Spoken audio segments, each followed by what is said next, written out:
मो पाखे गोटे दोलक अच्छी जार अर्थ गोटे स्टील बॉल गोटे सूतार टांगी अच्छी। बर्तमान मुझे गोटे पार्श्व को नेबी किछि एपरि एवं ताकू छाड़ी देबी।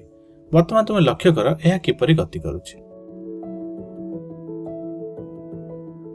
तुम्हें कहि परिबो कि स्टील बॉल बा बॉब निकट रे केउ शक्ति अछि भिन्न भिन्न स्थान रे। आमे शक्ति विषय आलोचना करिबा पूर्वरु तीनोटी स्थान को देखिबा। ए बी एवं सी हेउछि तीनोटी स्थान एवं आमे एठी हळदिया रंगर रेखा अंकन करिबा जेउठी प्रथमे एही बॉलटी बा बॉबटी थिला। तेणु आमे कहि परिबा एही हळदिया रेखा निकट रे एही बॉल रो उच्चता हेउछि 0। जदि एही बॉबटी एही हळदिया रेखार ऊपर को जिवो ताहेले आमे कहि परिबा एठी किछि उच्चता अछि बोली, नहेले तार किछि उच्चता नाही। जदि आमे एही बॉबटी को किछु उच्चतारु एमति छाडी देबा ताहेले बॉलटी झुलिया पे लागिबो एवं एही स्थान रे बॉलटी रहि गला।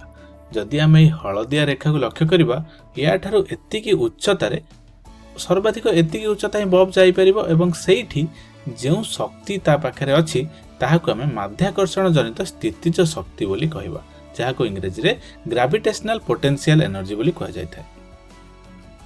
एवं पुनश्च जदि बॉबटी एमती बी दिगरे गति करिवो ताहले बी निकट रे जेउ गति हबो ताहार गति सर्वाधिक अटे। तेणु आमे कहि परिबा ए निकट रे जेउ स्थितिज शक्ति थिला ताहा बी निकट रे आसिकी गतिज शक्ति रे रूपांतरित होई गला।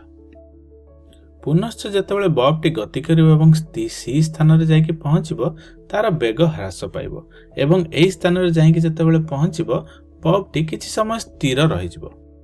पुनश्च आमे कहि परिबा बी स्थान निकट रे बॉब रो जेउ गतिज शक्ति थिला ताहा सी स्थान को गला परे स्थितिज शक्ति रे पुनश्च रूपांतरित होई गला।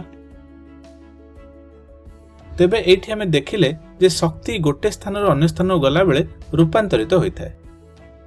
गोटे स्थान रे गतिज शक्ति स्थितिज शक्ति रे परिणत हेबा सहित अन्य स्थान रे स्थितिज शक्ति गतिज शक्ति रे रूपांतरित होइथाय।